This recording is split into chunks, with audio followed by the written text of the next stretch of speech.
O tema que nós vamos tratar, eu entendo que não é um tema muito popular, muito agradável, mas se faz extremamente necessário. Por quê?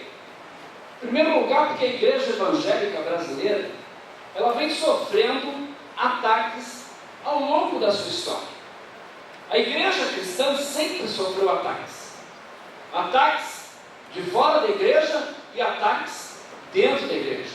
Nesses últimos anos, a nossa preocupação tem sido com os ataques que a igreja tem sofrido da parte de dentro, por pessoas de dentro. Por isso o apóstolo Paulo, ele vai dizer que no meio da igreja surgiria homens cruéis que não poupariam o rebanho e que muitos seguiriam as suas soluções. Pedro também vai dizer isso, e o Senhor Jesus disse para nós nos acautelarmos dos lobos que vêm vestidos em pele de ovelhas. Então nós vamos abordar um tema que é muito controvertido, que infelizmente não existe igreja, denominação, que esteja aí imune a esses ataques, que não tenha sofrido diretamente ou indiretamente as influências dessas novas tendências. Pastor, quais são as novas tendências? A gente poderia dizer que elas são várias, desde a chamada confissão positiva, teologia da prosperidade, quebra de maldição hereditária, espíritos territoriais, o poder da palavra, até mesmo a judaização da igreja, a influência da maçonaria dentro da igreja evangélica. Então são inúmeras as influências que a igreja evangélica vem sofrendo nesses últimos anos. Isso é para o cumprimento do que disse lá o apóstolo Paulo a Timóteo: nos últimos tempos apostatarão alguns da fé, dando ouvidos a espíritos enganadores e a doutrinas de demônios. Espíritos enganadores e doutrinas de demônios. Por outro lado, Pedro diz que até importa que haja entre a igreja cristã, haja entre nós heresias. Então as heresias surgem de todos os lados, até dentro da igreja. Mas Pedro fala sobre heresias de perdição. Tem heresias e heresias. Por exemplo, essa teologia da quebra da maldição hereditária é uma heresia de perdição? Não. A própria teologia da prosperidade é uma heresia? É uma heresia de perdição? Não. Então nós poderíamos analisar as várias heresias que a igreja evangélica vem sofrendo nesses últimos tempos, e algumas heresias, elas de fato são de perdição.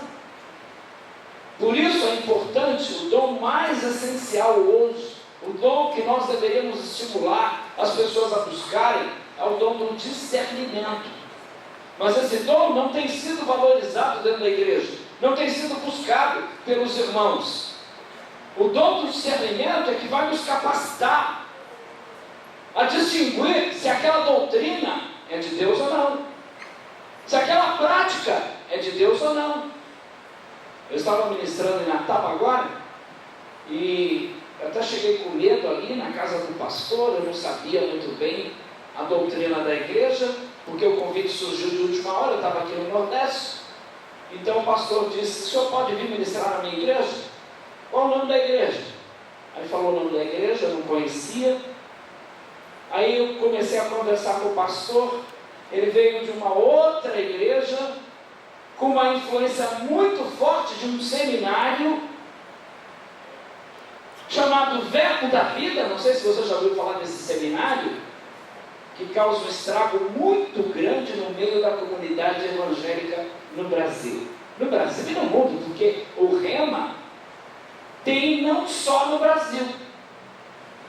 Pastor, você que está aqui, se um membro da sua igreja quer fazer esse seminário, pode ter certeza que você vai perder esse membro para uma das igrejas chamada Igrejas Verbo da Vida. Infelizmente, isso tem acontecido em Campina Grande, tem acontecido em São Paulo, tem acontecido em vários lugares. Membros de igrejas evangélicas que foram estudar o Rema. Por quê? Porque lá tem o poder de Deus, lá tem uma palavra revelada. O Rema é a palavra revelada. Então só tem lá. Lá tem ensinamentos de fé. Lá tem inclusive um seminário de cura e libertação. E as pessoas vão atrás disso. Infelizmente, nós estamos vivendo uma geração de crentes que estão mais preocupados com aquilo que sente do que com aquilo que crê. Cuidado, porque as nossas emoções, elas são enganosas. O nosso coração é enganoso, é desesperadamente corrupto. Quem o conhecerá? Quem aqui já não foi enganado? Eu estava numa cidade chamada Feira de Santana, e ali no tênis clube de Feira de Santana estava um pregador norte-americano que vem muito ao Brasil, talvez já veio aqui em Maceió, chamado Brad Fluker. E aquele homem soprou no microfone e pessoas caíam, segundo eles, pelo poder de Deus. Pessoas ali, quando ele soprava no microfone, alguns caíam em gargalhada durante 1 a 2 horas. Eu estou falando porque eu vi, eu estava presente. Eu fui realizar um seminário lá na Igreja Batista, primeira Igreja Batista de Feira de Santana, e lá no tênis clube, um dia então que esse pregador estava ministrando, eu não tinha compromisso, fui ver, e infelizmente vi muitos irmãos ali levados por todo o vento de doutrina, meninos inconstantes. Infelizmente essa é uma realidade da igreja evangélica brasileira. Qualquer novidade, o povo de Deus está atrás.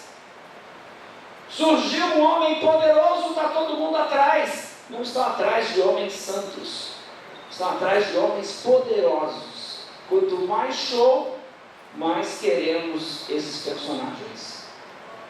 Infelizmente, isso tem acontecido em quase todas as denominações. São raríssimas as denominações que não estão sendo influenciadas pelas novas tendências. Às vezes o G12, subir em Manaus, lá em Manaus você tem a Assembleia de Deus tradicional e a Assembleia de Deus. Ora, pastor, qual é a diferença? Uma Assembleia de Deus não aceitou o G12, a outra dividiu a Assembleia de Deus. Aonde houve ministração até ali no G12 de órgãos genitais.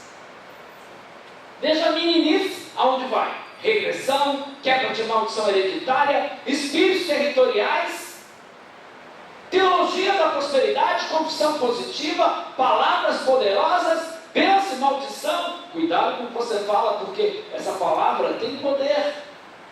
Se você pronunciar uma coisa negativa, tipo assim, estou com fome, morrendo de fome, cuidado. Não diga eu estou morrendo de fome, eu estou morrendo de sono. Você pode cair duro aí, há poder em suas palavras. Então tudo isso eu estou analisando aqui neste livro, sem contarmos a superstição no meio evangélico, o misticismo religioso que invade inúmeras igrejas evangélicas. A Igreja Universal, ela tem feito escolas, e muitos pastores estão se aperfeiçoando dentro dessa escola chamada Igreja Universal. Daí surgiram outras igrejas, como o Mundial e outras mais. E aí eu pergunto: o Deus da Bíblia está interessado no teu dinheiro? Aí eu pergunto: o Deus da Bíblia, toma lá da cá, é um Deus que acima de tudo só pode fazer um milagre na tua vida se você pagar o milagre? Será que esse é o Deus da Bíblia? Com toda certeza, esse não é o Evangelho de Jesus Cristo, esse é um outro Evangelho. E Paulo diz: se nós mesmos ainda que o próprio apóstolo Paulo, ou um anjo vindo do céu, vos anunciaram outro evangelho que vai além do que temos anunciado, o apóstolo Paulo diz: seja anátema, maldito, amaldiçoado. E ele escrevendo antes, lá também na carta, 2 Coríntios, capítulo 11, versículo de 1 a 4. Então ele vai falar que ele temia que assim como a serpente tinha enganado a Eva com a sua astúcia, assim também os irmãos lá fossem enganados por Satanás. E ele fala que ele tinha zelo pelos irmãos com o zelo de Deus. E ele diz sobre outro Jesus, ele fala sobre outro evangelho, e ele fala sobre outro Espírito. Por isso que a Bíblia diz para nós provarmos os Espíritos, porque muitas manifestações por aí não tem nada de Deus. É possível que haja manifestações demoníacas? É possível. É possível. A maioria dessas manifestações não passam de meninice, sensacionalismo barato, emocionalismo coletivo. Mas pastor, o senhor não crê no poder de Deus? Meu irmão, minha irmã, nós não podemos limitar a Deus. Ele tem todo o poder, Ele faz como Ele quer, quando Ele quer. É Ele que é o dono da agenda. Eu não sou dono da agenda de Deus. Você não é dono da agenda de Deus. Então, Deus, Ele não está limitado também. Deus, e eu vou dizer mais, talvez você possa pensar, o pastor me apresentou aqui como sendo um pastor batista. Eu sou pastor batista. Me converti numa igreja batista renovada. Uma igreja onde o poder de Deus se manifesta ali naquela igreja. Nós cremos em todos os dons do Espírito Santo, damos lugar ao Espírito Santo de Deus, buscamos o poder do alto, mas acima de tudo tem que estar de acordo com a palavra de Deus. Tudo com decência e ordem, como estabelece a palavra de Deus.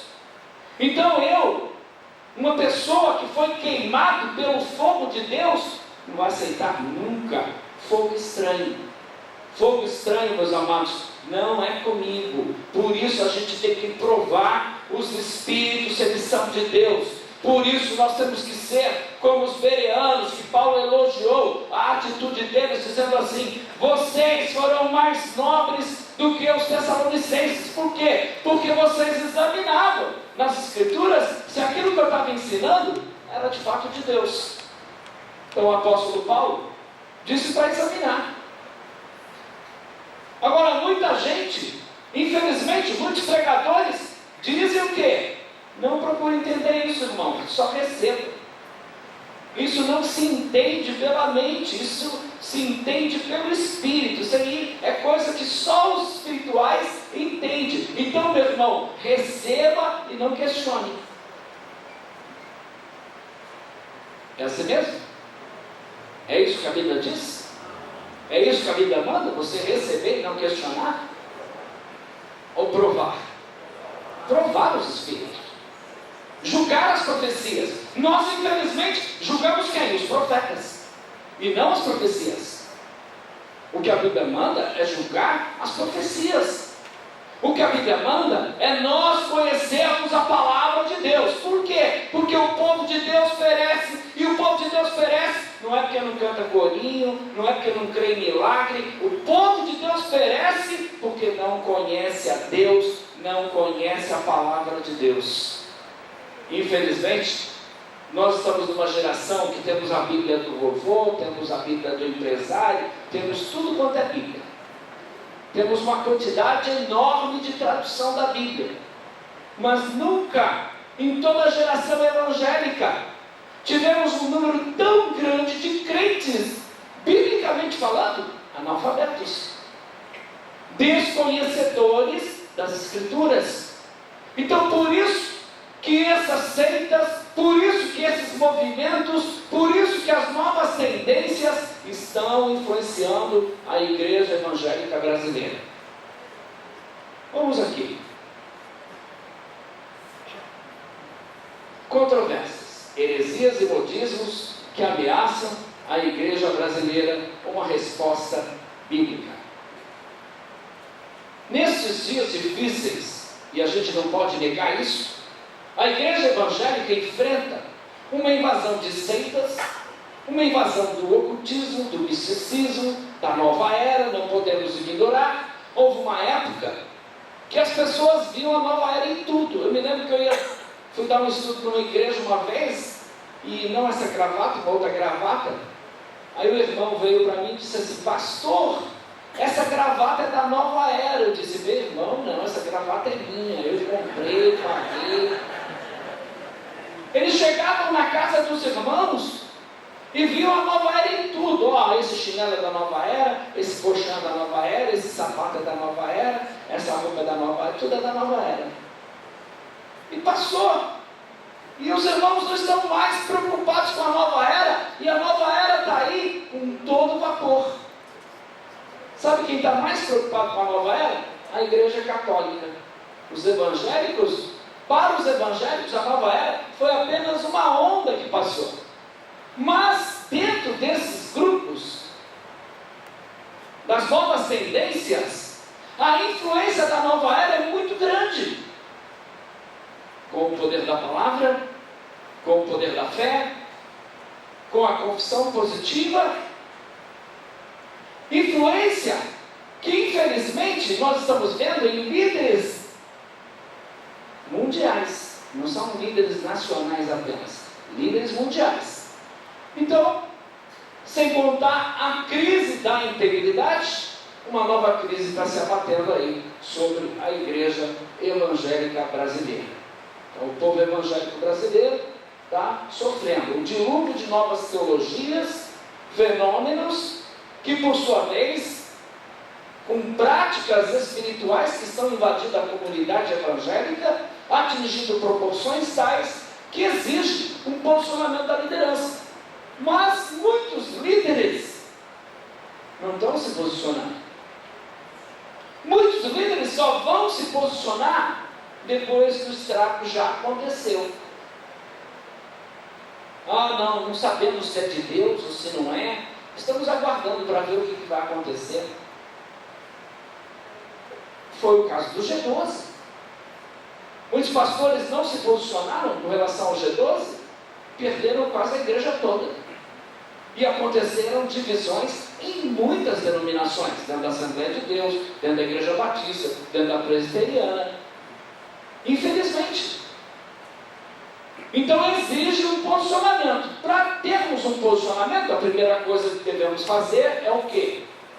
Julgar. Não, Jesus disse: não julgueis para que não sejais julgados. Qual é o julgamento condenado por Jesus? Infelizmente é o julgamento que nós muitas vezes fazemos. Quer ver? Quem acha que a igreja adventista do sétimo dia é uma igreja cristã? Levanta a mão. Quem acha? Só o irmão ali? Quem mais? Quem acha que a igreja adventista do sétimo dia é uma seita? Muito bem, fica com a mão levantada. Você acha que é uma seita? Por quê?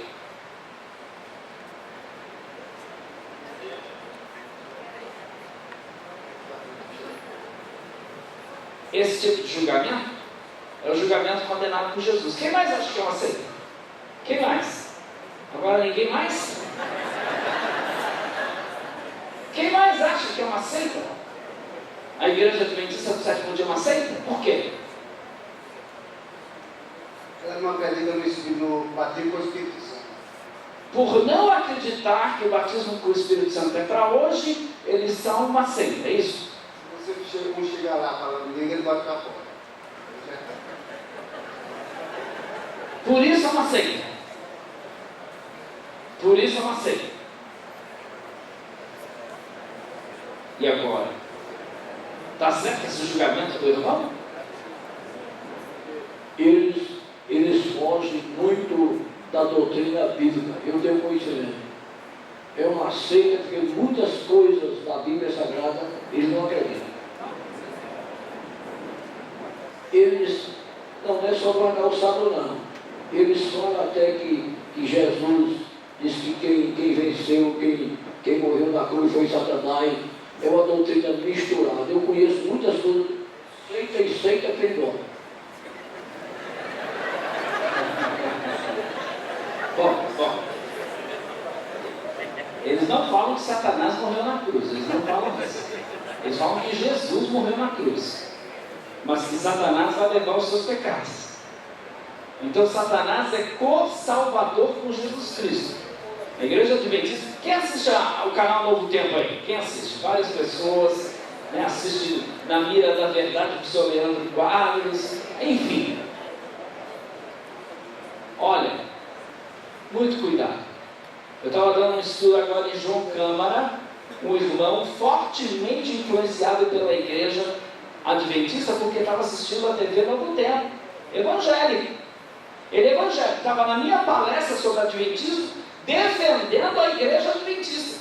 Não é o nosso tema aqui.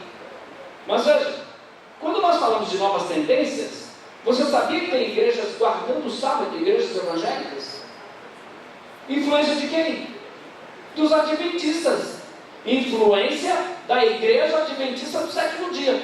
Aí eu pergunto, o cristão tem que guardar o sábado? Todo dia, né? Vamos ouvir aqui, irmã. Que a Adventista do sétimo dia é uma seita e não evangélica, porque eu ouvi a explicação de que eles anulam o sacrifício de Jesus. Eles dizem que se não guardar o sábado não vão para o céu. Então, para os adventistas do sétimo dia, o sábado é o selo de Deus na vida do cristão. Então só vai ser identificado como cristão quem guarda o sábado. Qual é o selo de Deus na vida do cristão? É o Espírito Santo, não é o sábado. Então eles estão equivocados. A gente poderia falar muitas outras coisas, mas quando você falar que tal grupo religioso não é de Deus, você tem que saber o porquê não é de Deus. Eu acho que não é de Deus. Eu ouvi falar que não é de Deus. Aí é o julgamento condenado por Jesus. O julgamento precipitado, quando Jesus disse: não julgueis para que não sejais julgados. Esse é o julgamento que nós não devemos fazer. Precipitado, sem conhecimento de causa. Então, quando nós falarmos tal grupo religioso não é verdadeiro, não é de Deus, temos que provar o porquê não é de Deus, senão vamos incorrer nesse julgamento. Agora, Jesus disse: julgai segundo a reta medida. Qual é a reta medida? A Bíblia Sagrada. Então nós devemos julgar segundo a palavra de Deus, porque se não falarem segundo a palavra de Deus, nunca verão a alva. Os céus e a terra vão te passar, mas as palavras de Deus nunca passarão. E logo esses grupos torcem as escrituras para a sua própria condenação. Então essas novas tendências, como eu falei aqui, que precisam de um posicionamento definido da liderança, surge uma novidade, está os crentes da tua igreja indo para lá, o que você tem que fazer? E também, vai lá ver o que está acontecendo. Analisa se aquilo é de Deus ou não, e aí dá uma advertência geral. Não posso falar porque eu não sei se é de Deus, se não é, se não sabe, procura alguém que sabe. Mas não permita o povo ser influenciado, porque pode ter certeza que ondas sempre vão aparecer, vão surgir. Veja que hoje o G12 já não está mais tão forte no Brasil, mas está forte, sabe aonde? Lá no Japão. Chegou lá no Japão o G12. Eu fui para um país chamado El Salvador, na cidade de San Salvador, tinha lá uma igreja que perdeu 1000 membros, a denominação perdeu mais de 1000 membros por causa do G12. O pastor não sabia se era de Deus ou se não era, mandou lá me chamar, eu fui ministrar para eles. Aí o pastor se posicionou abertamente contra o G12, graças a Deus, algumas pessoas voltaram, outros não. Veja só essas novas tendências que a igreja sofre hoje. O Evangelho, meus amados, ele é simples. O Evangelho de Jesus é puro e simples. Mas esses pregadores querem complicar o Evangelho. E aí a gente ouve dos irmãos, às vezes vem os pastores e dizem assim: olha, aquele pastor, aquele missionário, aquele apóstolo, olha, ele trouxe uma revelação, olha, eu nunca vi isso na Bíblia, nunca ensinaram isso na igreja. É verdade, não está na Bíblia. É verdade, é uma revelação profunda. Sabe de onde vem? Do fundo do inferno. Então tem que tomar cuidado. Por quê? Porque estão ensinando aí o evangelho da confissão positiva. Meu irmão, declara coisas positivas e coisas positivas acontecerão. Por quê? Porque Provérbios fala do poder da língua. Agora, qual é o poder da língua que Provérbios fala? Porque a Bíblia, alguém diz assim, a Bíblia é a mãe das heresias. Não é verdade. A Bíblia não é mãe das heresias. A má interpretação da Bíblia é que ocasiona as heresias. Então as heresias são ocasionadas por uma má interpretação da Bíblia. Quando você lê um versículo, não se esqueça que existe um contexto. Não pare apenas no versículo. Por quê? Porque o diabo é especialista em torcer as escrituras. Então a confissão positiva vai pegar textos da Bíblia para dizer: não, mas veja que a Bíblia fala do poder da língua. Com a língua você pronuncia bênção e maldição. O poder que a língua tem não é um poder sobrenatural, é um poder psicológico. Um poder que, é claro, se o teu filho não está indo bem na escola, você vai dizer para ele: esse menino é um burro, esse menino não aprende nunca, esse menino nunca vai fazer uma faculdade. Aí eles dizem: está vendo? Você lançou uma palavra de maldição, esse menino nunca vai ser ninguém na vida. Olha como o fator é psicológico. Quantos pais falaram para os filhos e os filhos falaram assim: meu pai disse que eu não quero ser nada, eu vou provar para ele o contrário. É um fator psicológico. Mas outros, por não receberem o estímulo: meu pai disse que eu não sou nada, para que eu vou estudar? Então é um fator não espiritual, é um fator psicológico. Por outro lado, estão declarando aí que você deve pronunciar palavras positivas. Então não diga: eu estou enfermo, porque isso é uma confissão negativa. Confissão positiva é: já estou curado em nome de Jesus. O irmão está lá com câncer, comendo a alma dele. Ele diz: não, Jesus já levou a minha enfermidade. E vão pegar a Bíblia, não está lá: Isaías tomou sobre si as nossas enfermidades. Eu estava lá na cidade de Campina Grande, ministrando numa igreja. Aí o irmão disse para mim assim: pastor, Jesus já levou as minhas enfermidades. Portanto, eu não aceito nenhuma enfermidade. Um cristão não pode ficar enfermo por causa da confissão positiva. Declara a cura e você vai ser curado. Ora, eu chamei o irmão e pedi para o pastor. Falei: pastor, o senhor por acaso tem um martelo aí na igreja? Ele disse assim: para que, pastor? O senhor quer um martelo? Arruma um martelo para mim. E continuei dando a palestra. Daqui a pouco veio o diácono com o martelo. Eu chamei o irmão: vem aqui, põe sua mão aqui. Ele pôs a mão no púlpito. Eu disse: eu vou descer a marreta aí no seu dedo, posso? Ele disse: você está louco, pastor? Meu irmão, eu vou dar uma martelada no seu dedo e você não pode gritar. Tudo bem? Não. Aí eu comecei a bater com o martelo no dedo dele, devagarzinho. Comecei a aumentar. E o irmão foi tirando a mão e disse: para, pastor, está machucando, está doendo. Aí eu disse para ele: leia de novo Isaías. Ele não só levou as nossas enfermidades, mas levou também as nossas dores. Então não pode sentir dor. Assim como eles usam o texto para reivindicar que não vão ficar enfermos, também não pode sentir dores.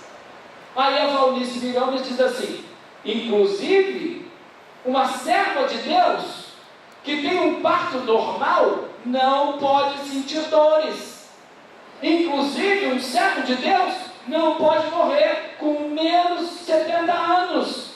Se morrer com menos de 70 anos, e se for dar luz a um filho e sentir dor, é falta de fé ou pecado na tua vida. Então é esse o evangelho que está sendo pregado, da confissão positiva. Declara coisas positivas e coisas positivas acontecerão. Declara coisas negativas e coisas negativas acontecerão. O evangelho então da saúde e da prosperidade. Que evangelho é esse? É o evangelho que você não pode ficar enfermo. É o evangelho que um cristão jamais vai morrer enfermo. É o evangelho que diz que não, o cristão tem a sua saúde garantida. E o R.R. Soares escreveu um livro, A Sua Saúde Depende do que você fala. E o R.R. Soares, da Igreja Internacional da Graça, ele diz o seguinte: sabe para quem são os médicos? Jesus deixou os médicos para os incrédulos. Aí eu pergunto, um membro da Igreja Internacional da Graça vai procurar um médico? Vai tomar medicamento? E gente está morrendo no nosso país. E infelizmente pessoas estão morrendo por causa desse evangelho da saúde perfeita. Jesus cura todas as enfermidades? Cura. Não negamos. Ele tem poder de curar? Tem. Mas tem pessoas que vão morrer enfermas. E aí, numa reunião de pastores, um dos pastores influenciados por essa teologia, disse assim: não, um cristão jamais vai morrer enfermo. E eu me lembrei de um pastor também no seminário, numa aula de semana de atualização teológica, num seminário lá em São Paulo, Seminário Batista Nacional. O professor disse assim: eu não aceito uma enfermidade, um cristão jamais pode ficar enfermo. Aí eu esperava que algum aluno tivesse alguma reação, ninguém falou nada, eu estava lá. Eu disse: professor, posso ter uma participação nessa aula? Claro. Ele disse: olha, eu vejo homens de Deus morrendo enfermo. Sabe o que ele disse? Não, você não vê isso. Não existe homem, servo de Deus, morrendo de uma enfermidade. E eu levei ele lá para o livro de 2 Reis, mostrando que Eliseu estava doente e Eliseu morreu da enfermidade que ele estava doente. Quando eu mostrei o texto, sabe o que o professor disse no meio da sala de aula para os alunos e para mim? Eliseu não tinha o conhecimento de Deus que nós temos. Eu disse: professor, se o senhor tem o conhecimento de Deus mais do que Eliseu, não deveria estar dando aula, deveria ser levado num carro de fogo ou num redemoinho. Sabe o que ele disse? Espírito de zombaria, sai daqui. Eu saí e procurei a direção do seminário. O pastor Ernesto Anini era o diretor do seminário. Falei com ele, graças a Deus, nunca mais esse professor deu aula lá naquele seminário, graças a Deus.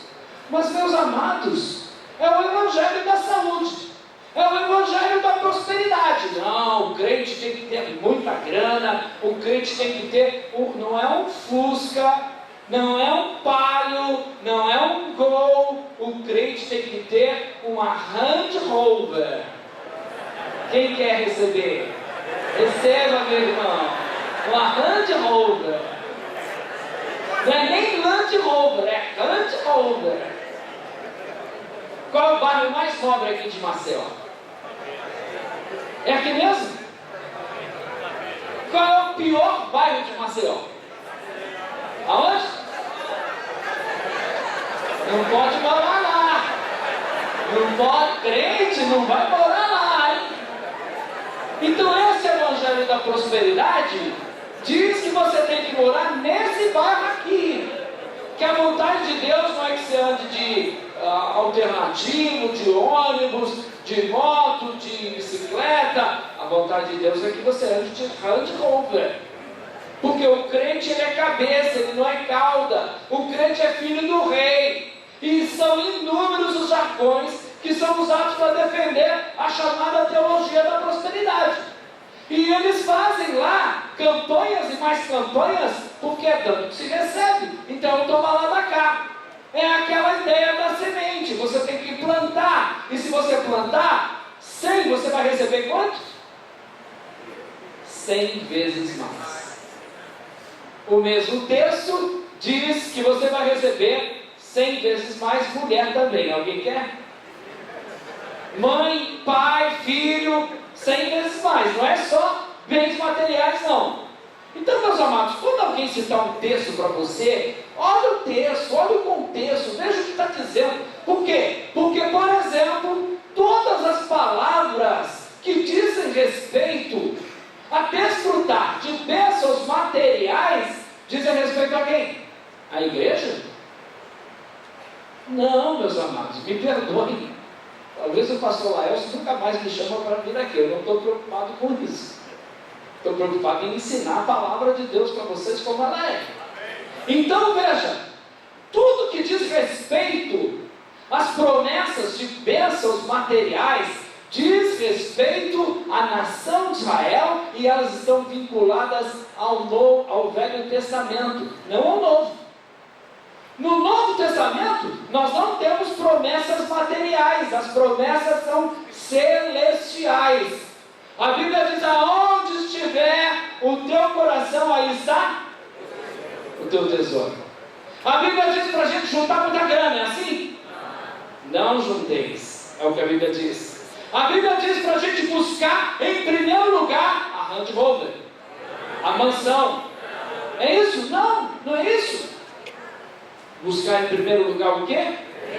O reino dos céus. E todas as demais coisas vos serão acrescentadas. Ou em todas estas coisas que ele mencionou antes, vos serão acrescentadas. Quem é que acrescenta? Por isso Paulo vai dizer, não depende daquele que corre, depende de Deus abençoar, meu irmão. E eu não nego que Deus prospera. O crente não prospera? Claro que prospera. Do ponto de vista do mundo? Do ponto de vista de mamão? Não. Antes ele bebia, agora não bebe mais. Antes ele fumava, agora não fuma mais. Antes ele se prostituía, agora não se prostitui mais. Antes ele não estava nem aí para a hora do Brasil, agora ele quer ter a casinha dele, agora ele quer ter um bom trabalho, ele está lutando por bons ideais. Por isso o crente prospera, porque tem a mão de Deus sobre a vida dele, meus irmãos. Agora, cuidado, porque o que é bênção, o que é maldição. Então, dentro do Evangelho da Prosperidade, bênção seria o pastor Laelson encostar ele no estacionamento da igreja, uma Land Rover. Aí os irmãos vão dizer, o pastor Laelson está na bênção. Não é assim? Mas se o pastor Laelson chegar aí no mototáxi, tem mototáxi aqui não? Chegar no mototáxi, eu estou sem carro, estou andando de mototáxi. E esse pastor deve estar em pecado. Esse pastor não tem fé. Então, dentro desse evangelho da prosperidade, bênção para eles são bens materiais. E maldição? Aí o irmão, dentro desse conceito, vai lá na agência de automóvel, não. Eu creio, Deus vai me dar um carro. Eu tenho fé. Eu não tenho condições, mas o meu Deus é o dono do ouro e da prata. Aí vai lá, tem um financiamento fácil, compra o carrinho, mal pode pagar, paga a primeira, a segunda, a terceira, aí na quarta já estão querendo tomar o carro dele. Aí ele diz, o inimigo está se levantando ferozmente. O inimigo está furioso pela bênção que Deus me deu. Ele nem fez um planejamento para saber se ele podia pagar aquela prestação. Mas ele foi pela palavra de fé. Aí ele chega lá, está andando com o carro, de repente, quem veio? Tomar o carro dele. Tomar o carro. Aí o irmão vem e diz, o diabo é triste, meus irmãos, o diabo é furioso. Deus me deu um carro, o diabo tomou. Aí a gente vai fazer o culto da restituição. Vamos fazer um culto da restituição, que é para o diabo devolver o carro que ele tomou. Olha, meu irmão, você fez o planejamento, você podia pagar aquela prestação do carro? Você contou com imprevistos que às vezes acontecem em nossas vidas? Infelizmente, essa é uma verdade. Eu sei de gente que deu cheque sem fundo. Por quê? Não, Deus vai cobrir isso aí, porque Ele disse que ia me dar o carro. Eu sei de um monte de gente que perdeu casa, perdeu carro. Por quê? Porque foi nessas campanhas iludidos, foram enganados, foram lá pegar a chave da vitória. E meus irmãos, na tua igreja, se fizer uma campanha lá, olha, vamos levar o fulano de tal, ele vai pregar lá, que os irmãos vão receber a chave da casa própria, a chave do carro, não vai caber gente. Agora, Deus disse isso? Deus disse? Será que Deus quer que todo mundo tenha um carro? Será que Deus quer que todo mundo tenha uma casa própria? Enfim, eu não sei, eu não sou onisciente. A verdade é essa. Deus sabe o que é melhor para mim e o que é melhor para você. Por isso eu não tenho que pedir: Senhor, eu exijo, eu determino, eu reivindico, eu decreto. O Senhor tem que fazer a minha vontade. Ora, quem somos nós? Quem é você? Quem sou eu? Quem é Deus? Para reivindicarmos, para determinarmos, para exigirmos alguma coisa dele. Então eles não usam verbos como rogar, suplicar, pedir. Isso não existe. Dentro da confissão positiva, dentro da teologia da prosperidade, esses verbos eles não conhecem. Eles conhecem verbos como exigir, decretar, determinar, reivindicar. Não, meu irmão, reivindica aí o teu carro, reivindica a tua casa. Reivindica, porque se você reivindicar, Deus ele está obrigado a fazer. E chega ao ponto de pegar Deus e jogar Deus na parede. Se Ele é Deus, Ele tem que fazer. Agora eu pergunto: esse é o Deus da Bíblia? O Deus da Bíblia, ainda que Ele não faça nada, Ele continua te amando e sempre tendo o melhor para você. Esse não é outro Deus, é o Deus da Bíblia, que te ama independente de qualquer coisa. É incondicional o amor de Deus. Ele não pode te amar mais do que Ele te ama. Aliás, o melhor de Deus já veio, não dá para ver. Foi a salvação na pessoa de Jesus Cristo. Foi o perdão dos teus pecados, a vida eterna.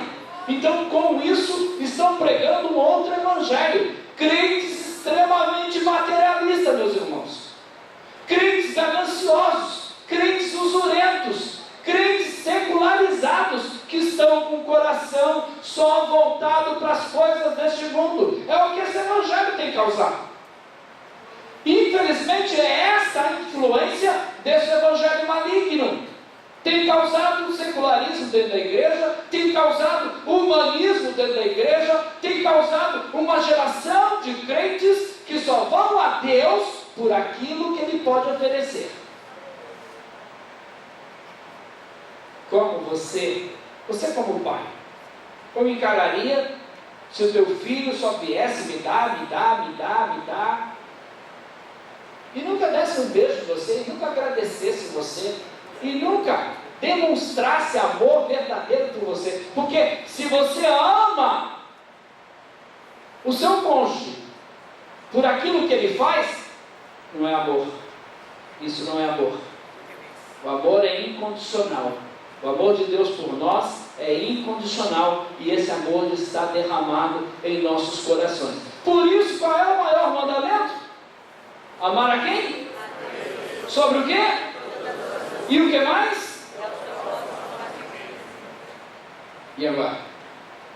Amar a Deus sobre todas as coisas e ao próximo como a ti mesmo.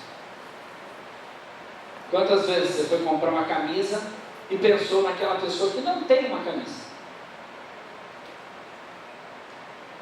Ou você pensou: eu já usei tanto essa camisa, vou dar para aquele irmão que não tem. Veja os bazares que realizamos em nossas igrejas. Às vezes dão coisas que nem o mendigo quer usar. Isso é amar o próximo? Estamos muito longe de cumprir com esse mandamento. Mas temos aí a unção do riso. A alegria do Senhor é a nossa força. Então vamos dar gargalhada. E agora não é só gargalhada, porque os crentes estão recebendo o leão da tribo de Judá. Aí pessoas dentro da igreja estão uivando, latindo, berrando, mugindo. Estão o Deus da Bíblia e transformando esse Deus em animal. Porque diz que está cheio do poder de Deus. Está cheio do Espírito Santo de Deus. Eu pergunto, o Espírito Santo é um cachorro? O Espírito Santo é um gato? O Espírito Santo é isso? Não, meus irmãos. Com toda certeza, essas manifestações não são de Deus. Muitas são do diabo. Muitas dessas manifestações são diabólicas. Esses crentes que estão latindo na igreja, uivando, berrando, eles não estão recebendo o Espírito Santo de Deus com toda certeza. Eu fui num desses cultos aí, que falaram que ia estar um pregador lá, e ele tocava nas pessoas, e as pessoas caíam na gargalhada santa. E eu fui num desses cultos. Até ele é pastor de uma igreja famosa, lá em Toronto, no Canadá, da Vineyard. E ele veio ao Brasil, e eu estava lá. E ele tocava, e as pessoas caíam no chão, dando gargalhada, e não paravam. Eu fiquei pensando qual é o propósito de Deus nessas coisas. Qual é o propósito? Quando uma pessoa está rindo à toa, você diz o quê? É louco, é bobo, não é assim? Meu irmão, minha irmã, se você for impactado pelo poder de Deus, você não vai rir não, você vai chorar e muito. Uma das características do poder de Deus sobre a vida de uma pessoa, quando ela está cheia do poder de Deus, ela vê quem ela é e quem Deus é. E quando nós olhamos para quem Deus é e quem nós somos, meus irmãos, você não vai aguentar. Você vai chorar. Porque você está muito longe daquilo que Deus tem para você. E eles dizem que é o poder de Deus. Mas o poder de Deus, quando vem sobre as nossas vidas, nos traz convicção de pecado, nos traz amor por aqueles que estão indo para o inferno. É impossível uma pessoa ser impactada pelo poder de Deus e não amar aquela pessoa que está indo para o inferno. Aliás, o Espírito Santo foi derramado para quê? Para quê, meus irmãos? Recebereis o poder que há de vir sobre vós e sereis minhas testemunhas. O que é isso? É alguém que está disposto a morrer por causa do Evangelho. Agora, como nós podemos falar isso da igreja evangélica brasileira, quando, por exemplo, como podemos falar isso de nós mesmos, quando não estamos nem dispostos a viver por causa do Evangelho? Se não estamos dispostos a viver para o Evangelho, como estamos dispostos a morrer? É um São Cristo. Aí tem essa outra teologia dos chamados espíritos territoriais. Essa teologia diz o quê? Que vocês têm que fazer um mapeamento aqui em Maceió, pegar a história, saber quem foi que colonizou aqui, quem descobriu Maceió, quem estava aqui, enfim, descobriu. Então, provavelmente tem algum feiticeiro, tem algum demônio que está controlando a cidade. Qual é o maior problema de Maceió? É droga, prostituição, homossexualismo, é o quê? Violência. Provavelmente o chefe que está governando aqui era um ex-soldado de Hitler. Então tem que descobrir quem é, qual é o nome dele, qual é o nome desse demônio. Aí vamos amarrar, aí vamos urinar na cidade, aí vamos jogar óleo na cidade. Porque é o que estão fazendo, despejando pessoas dentro dessa teologia, pegam o helicóptero em São Paulo, por exemplo, e sai urinando para demarcar o território. E sai jogando óleo na cidade, para ungir a cidade. Foram lá em Aparecida, há pouco tempo, na cidade de Aparecida do Norte, e deram um banho lá de óleo na cidade, amarrando a rainha do céu. Só quero ver no dia 12 de outubro se vai ter romeiros em Aparecida. E aí não amarraram direito, né? G12, maldição de família. Existe uma maldição de família? Abra sua Bíblia no livro de Êxodo 35, 20, versículos, capítulo 20, Êxodo, capítulo 20, Versículo 5.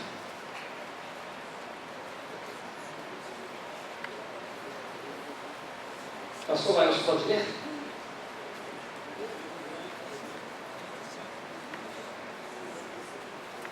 Não adorarás, nem lhes darás culto, porque eu sou o Senhor teu Deus, Deus zeloso, que visito a iniquidade dos pais nos filhos, até a terceira e quarta geração daqueles que me aborrecem.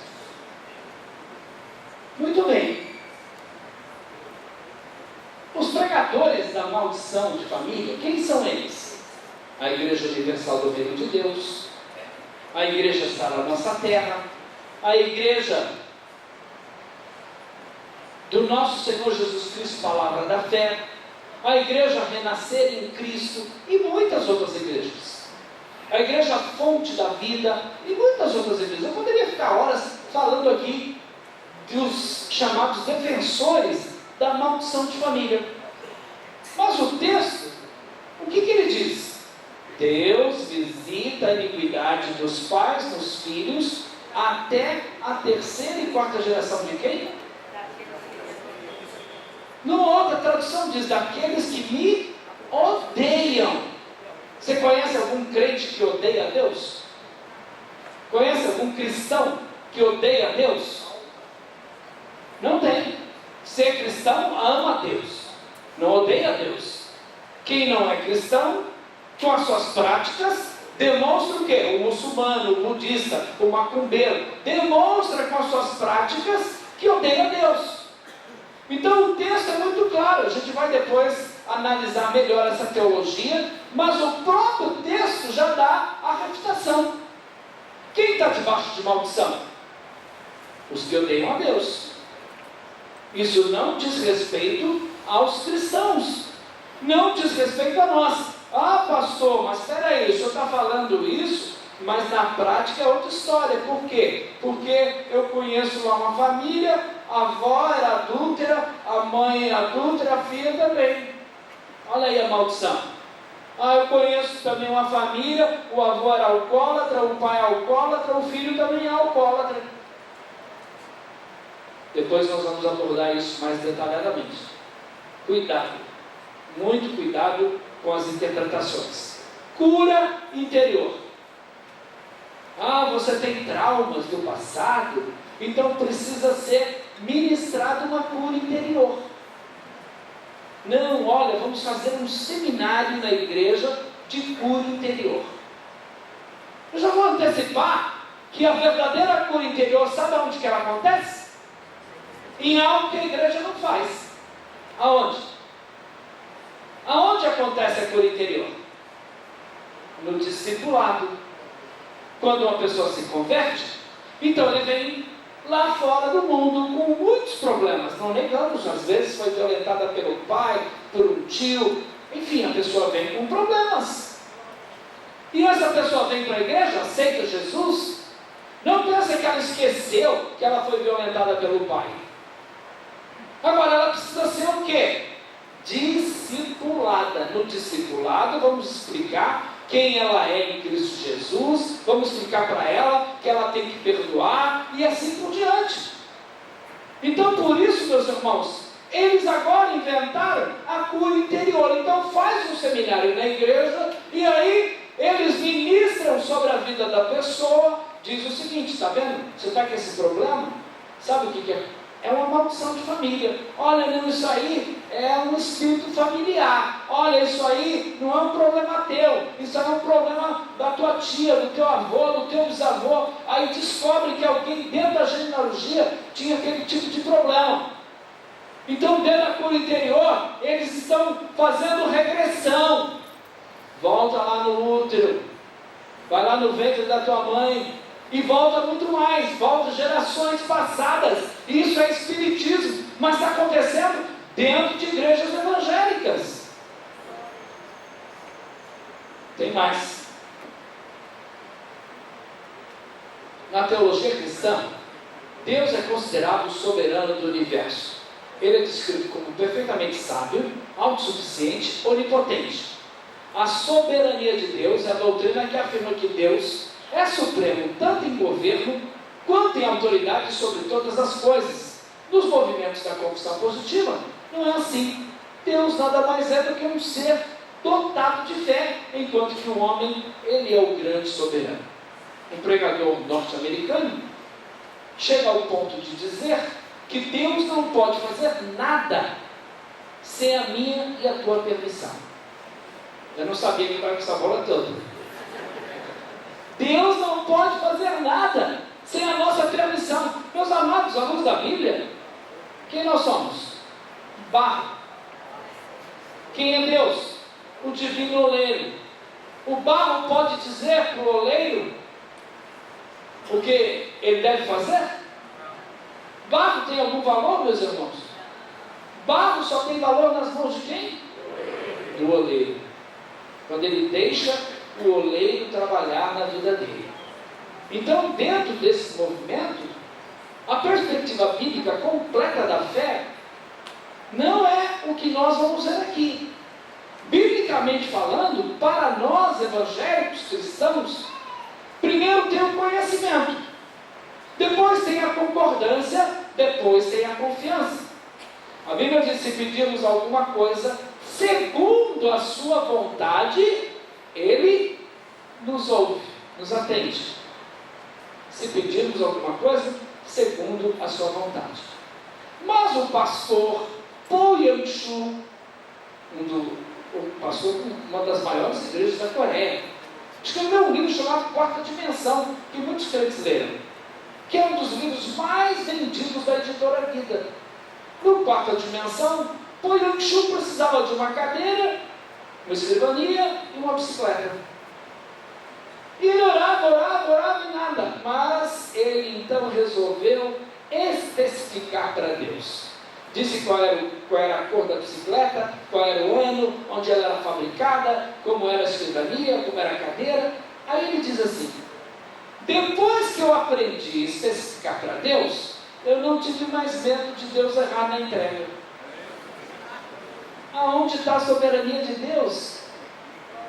Meu irmão, e eles dizem, os pregadores como R. Soares, Edir Macedo, Valdemiro, você não deve orar: Senhor, se for da tua vontade. Não faça isso.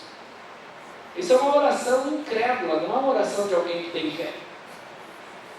Mas o próprio Jesus pediu a vontade de Deus. Ele disse que não veio para fazer a vontade dele, veio para fazer a vontade do Pai. É interessante porque esses pregadores dizem assim, o Kenneth Hagin, por exemplo, que é o pai praticamente do seminário Verbo da Vida, do seminário Rema. O Kenneth Hagin diz assim: em 45 anos de ministério, Deus nunca disse não. Deus disse não para Elias, Deus disse não para João Batista, Deus disse não para Jesus, para Davi, para Moisés, Deus disse não para tanta gente. Né? O camarada tem uma vida inteira de ministério e nunca ouviu o não de Deus. Você já pensou? Se Deus dissesse sim para você todas as vezes que você pediu alguma coisa para Ele, será que teu marido estaria aqui hoje? A tua esposa? Será que você estaria aqui hoje? Graças a Deus que Ele responde não. Graças a Deus. Por isso é melhor você pedir: Senhor, se for da tua vontade, Senhor, que não seja como eu quero, mas como tu queres. Você pode até dizer para Deus: Senhor, eu gostaria tanto de uma Range Rover. Não é pecado.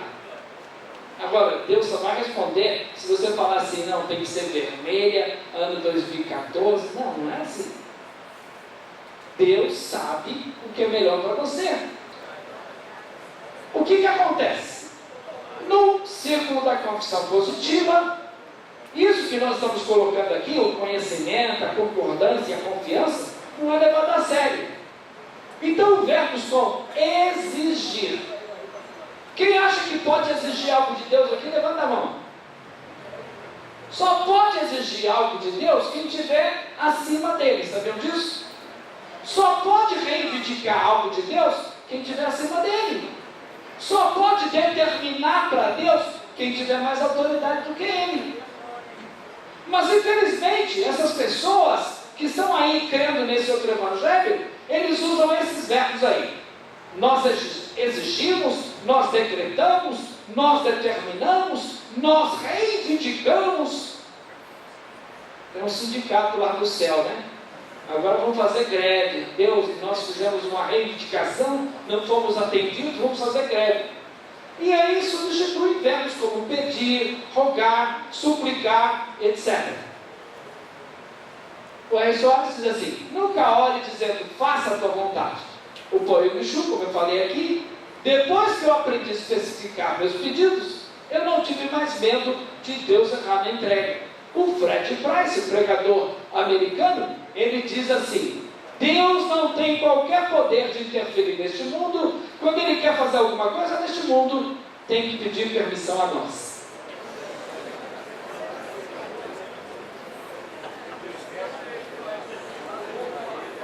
Irmãos, aqui já não é mais secundário isso é primário. Porque eles estão colocando Deus numa posição inferior. Inferior ao homem, inclusive, porque o homem manda em Deus. Olha aí o R. Soares, o livro dele, a sua saúde depende do que você fala. Olha a quarta dimensão aí do Poio Bichu. Olha o Fred Price aí. E esse outro livro que é muito vendido também, da editora Vida, o Há Poder em Suas Palavras. Então o Don Gossett, ele diz que as palavras tornam-se condutoras de energia espiritual, que trará à sua vida amor, alegria, paz, felicidade, sucesso e prosperidade.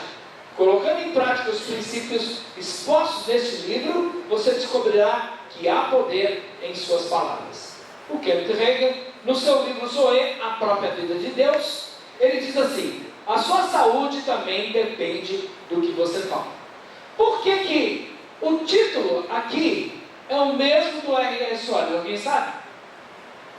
Lembra que o R. Soares escreveu um livro, Sua Saúde Depende do que Você Fala? Porque o R. Soares bebe nessa fonte aqui. A Igreja Internacional da Graça está baseada neste homem aqui, Kenneth Hagin. R. Soares foi o maior responsável pela divulgação da teologia da prosperidade no Brasil, sabia disso?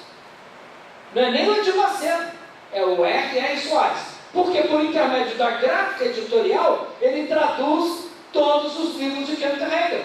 Não só traduz, mas ele ministra isso também na televisão. Hagin diz então que ele recebeu uma fórmula de fé diretamente de Jesus. E aí mandou escrever de 1 a 4 essa fórmula, que consiste em quê? Primeiro, diga a coisa, fala, pronuncie uma palavra positiva.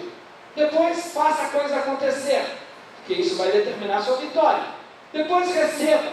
Depois, conte o que aconteceu. E aí você declara, determina, decreta, reivindica. Não pode usar se for da tua vontade, porque se você usar se for da tua vontade, isso destrói a fé.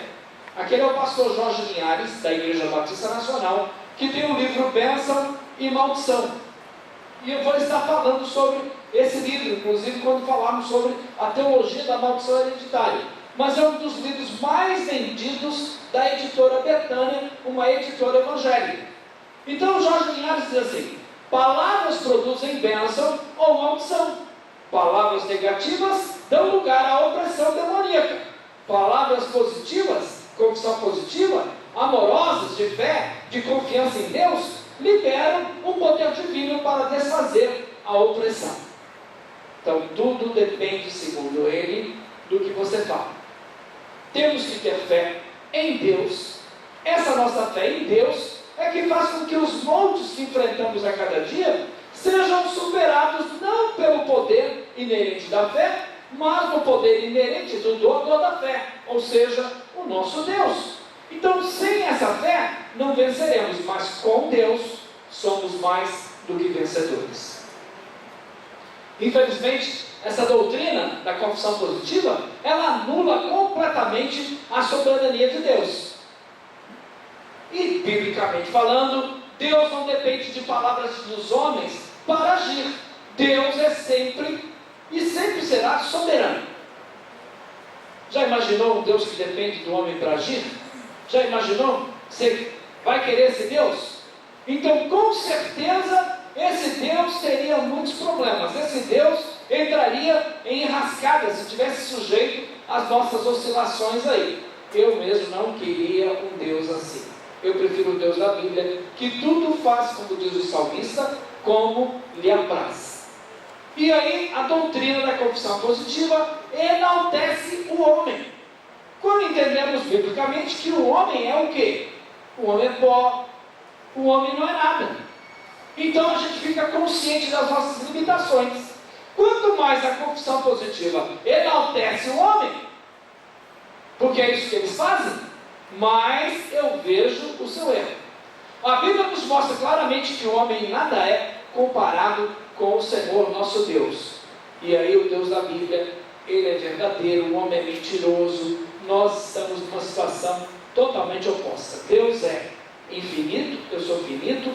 Deus é ilimitado, eu sou limitado. Por isso não vamos compreender plenamente Deus. E a questão do poder da palavra? Aí onde fica Martim Lutero, Calvino, Zwinglio, onde fica Daniel Beck, Gunnar Wig e tantos outros? Homens que lutaram pela palavra de Deus, homens que deram suas vidas pelo Evangelho puro e simples. Agora não, eles estão dizendo, por exemplo, que o dízimo tem mais valor que o sangue do cordeiro. Onde fica o princípio da sola escritura? É interessante essa questão da prosperidade, porque a Igreja Assembleia de Deus, durante muitos anos, pregava o quê? Jesus salva, cura, liberta e batiza com o Espírito Santo. Mas a pessoa tem as suas necessidades. E aí? Numa situação como hoje, tem Cracolândia aqui em Maceió? Chega lá e diz, Jesus salva, cura, batiza e liberta.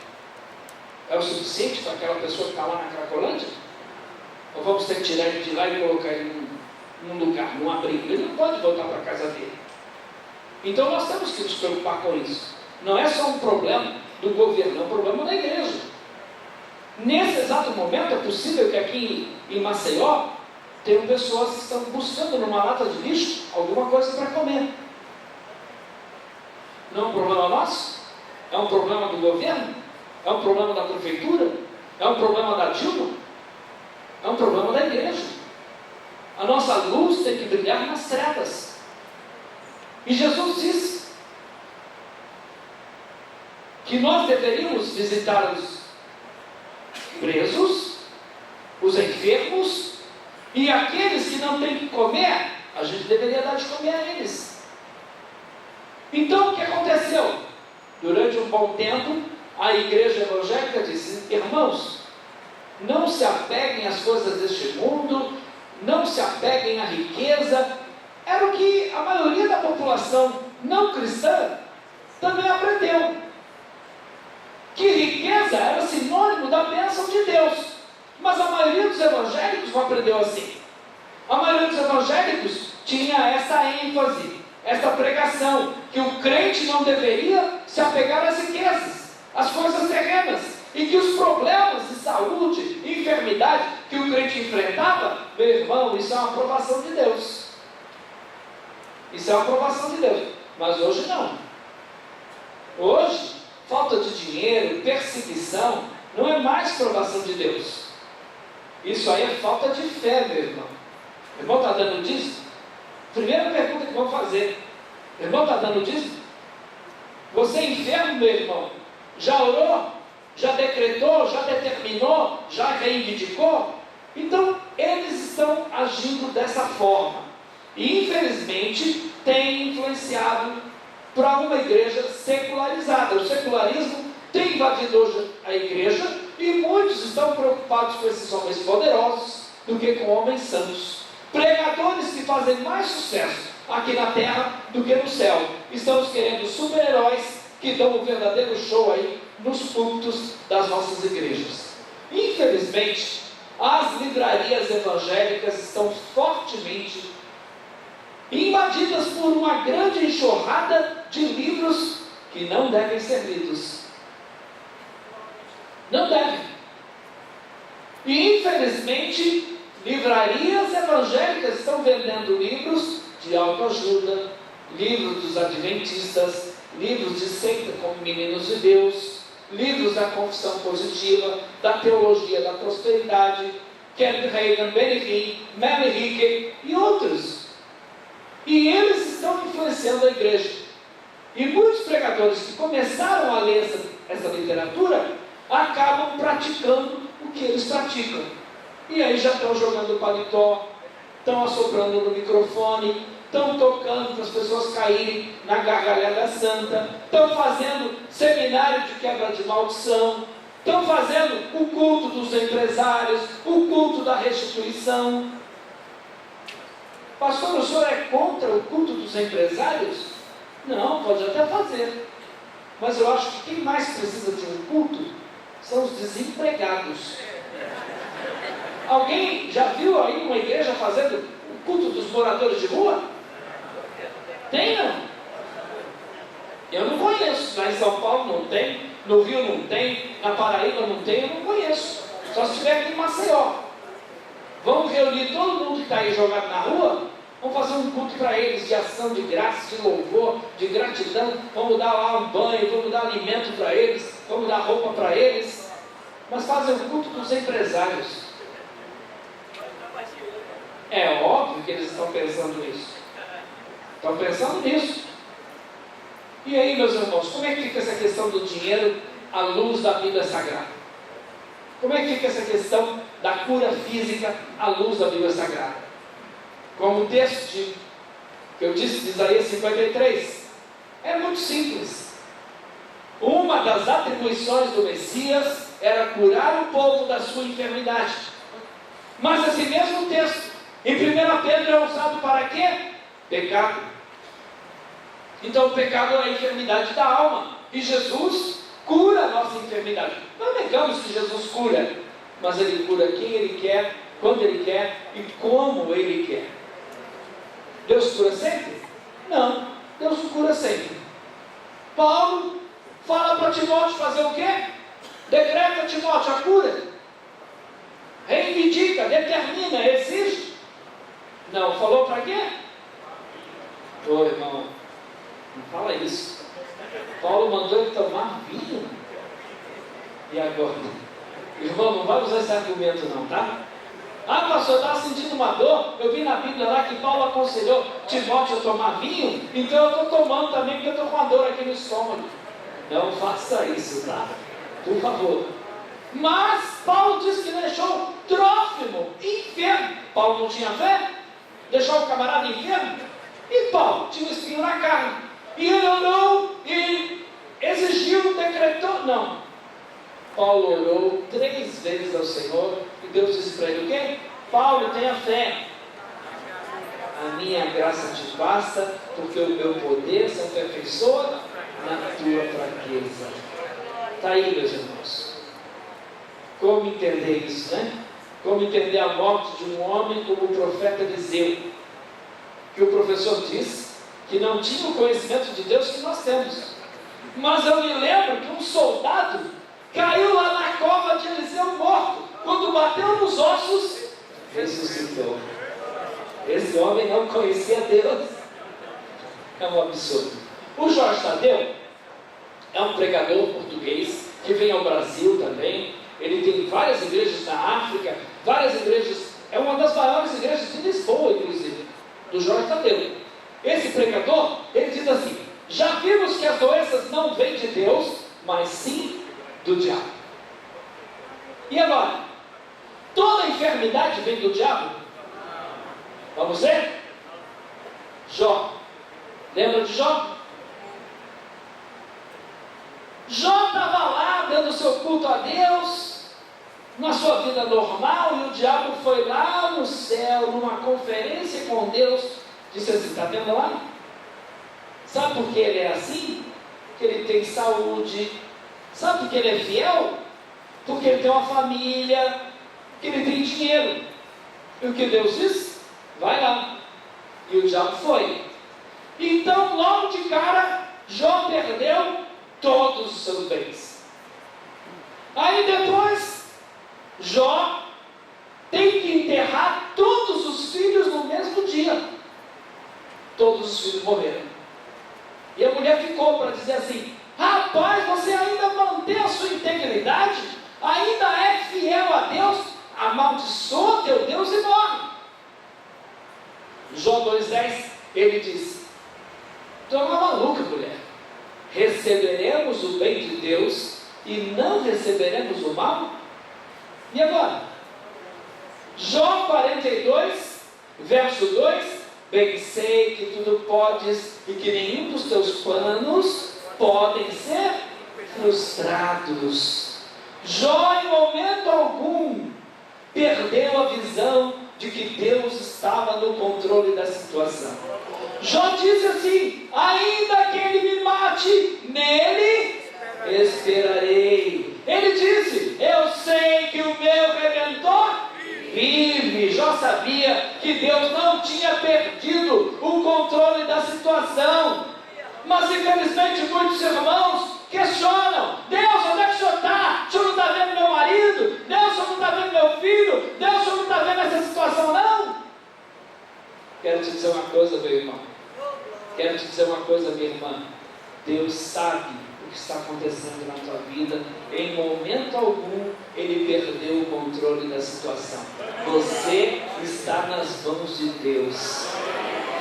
Se algo ruim está acontecendo, tem a permissão dele, com algum propósito. Aí Jó 42, verso 11, diz que depois vieram lá e se alegraram com ele de todo o mal. Veja no verso 11, o que diz? Verso 11, 42, 11, quem vai ler? Então vieram ter com ele todos os seus irmãos e todas suas irmãs, todos quantos antes os conheceram, e comeram com ele pão em sua casa, rodearam-se dele e consolaram todo o mal que o Senhor lhe havia enviado. Peraí, todo mal que quem havia enviado? O Senhor. Alguém tem uma tradução que diz assim: todo mal que o diabo havia enviado? Alguém tem, não?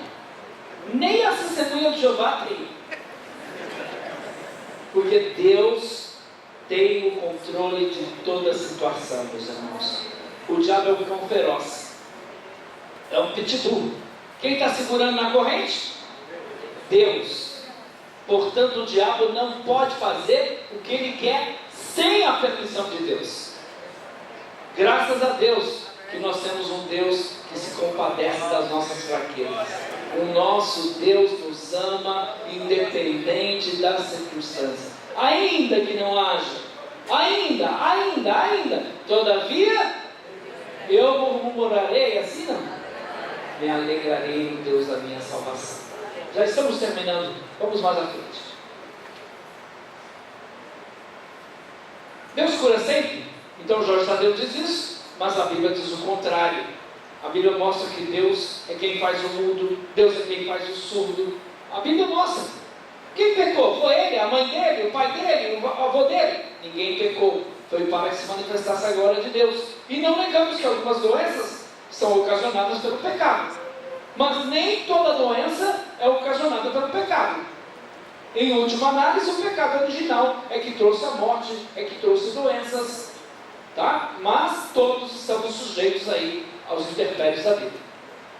No Brasil, então, estamos ensinando o quê? Dentro da teologia da prosperidade. Que você deve ser rico, que você tem que ter o melhor salário, o melhor casa, o melhor carro, uma saúde de ferro. Estão dizendo que a enfermidade vem do diabo. E que se o cristão não vive essa vida pregada por eles, é falta de fé ou pecado na vida do cristão. Já ouviu falar desse pregador aí, Jerônimo Onofre da Silveira? Ele é lá de Belo Horizonte, da Igreja do Evangelho Quadrangular. Ele tem o livro Os Exterminadores, Os Gafanhotos do Inferno, e também Os Exterminadores de Riqueza, o livro Provisão e Riqueza. Nas conferências que eu ministro aos filhos de Deus, ministro 7 anos de prosperidade. Aí ele tem uma outra ministração que é o dom de adquirir riquezas. Eu estou buscando esse dom. Dom de adquirir riquezas. Olha, meus amados, não precisa nem dizer que não tem esse dom na Bíblia, mas nos exterminadores de riqueza, sabe o que ele diz naquele livro? O pregador da igreja do Evangelho Quadrangular? Olha lá, o dízimo é mais importante que o sangue do cordeiro. Nesse livro aqui ele diz o seguinte: Tim Swagger e Jim Baker só caíram porque não deram o dízimo, e só irão se levantar quando derem o dízimo. Esse Jerônimo Onofre, pastor da igreja do Evangelho Quadrangular, ele diz que Jó só passou por tudo aquilo porque não era dizimista. Que depois que Jó deu o dízimo, então Deus restituiu em dobro. Ele no livro chega a dizer, olha só, agora você vai descobrir o segredo. O Jerônimo Onofre, nesse livro, Exterminadores de Riqueza, ele diz o seguinte: toda mulher, ele não diz algumas não, toda mulher odeia homem pobre. Minha mulher é uma mentirosa, dizendo que me ama, eu sou pobre.